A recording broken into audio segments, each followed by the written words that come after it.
Hello, I'm Mike Panacki, owner of Network Protocol Specialists, LLC. In this video, I'll be going through the basics of network discovery using the netAlly EtherScope nXG. Before we get started, let's go over the objectives of this video. First, we'll take a look at the ports the EtherScope uses to discover the network. Next, I'll go through how the EtherScope breaks the Layer 2 boundary. Traditionally, we've had to connect to a wireless network to discover addresses and names of wireless devices. The EtherScope nXG changes all of that by combining the discovery information from the wired side with the information collected on the wireless side to provide a comprehensive list of devices, names, and connectivity. Then we'll take a look at what the EtherScope discovered on our network, how to sort and filter that information, as well as how to upload it to Link Live. The EtherScope nXG has 4 ports that can be used for discovery and management purposes. To start with, we're going to use the wired management port and the wireless network port. This combination provides a quick and easy way not only to discover the wired side of the network, but the wireless side as well. Once the wired management port is connected to the network, it will use DHCP to obtain an IP address, default router, and DNS server. Of course, you can configure a static address on this port if the network being discovered doesn't support DHCP. I'm going to tap the Discovery app from the home screen to begin displaying the discovery information. By default, the EtherScope will use the SNMP community strings of public and private to communicate with devices supporting SNMP.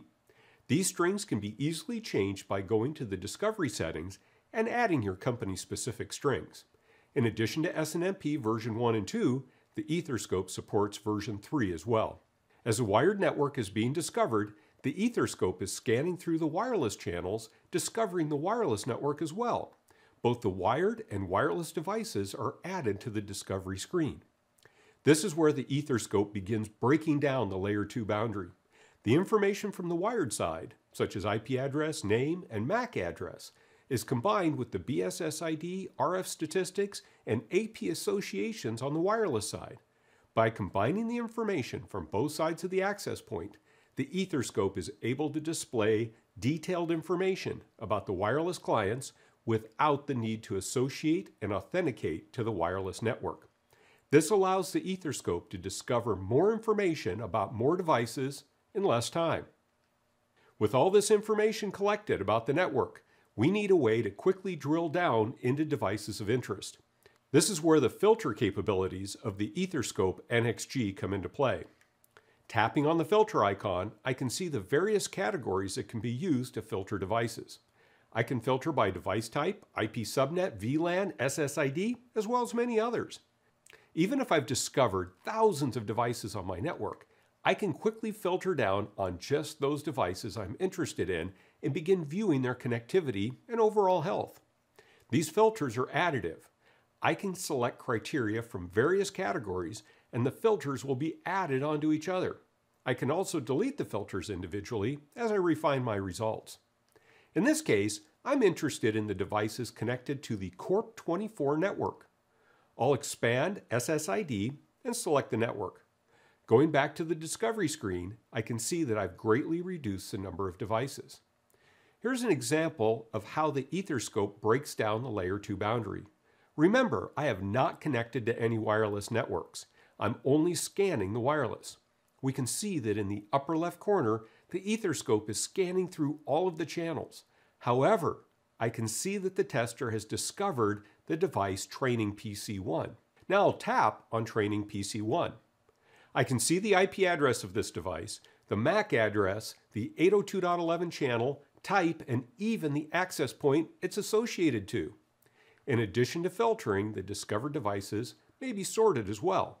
This is accomplished by tapping on the sort field just above the device list. This feature is very useful in locating a specific IP address, device name, or MAC address. Now that I'm done checking out the discovered devices, it's time to upload the discovery information to Link Live. Tapping on the 3 dots in the upper right corner, I can see the option for uploading to Link Live. As with the other uploads, I have the option to add a name, comment, and job comment.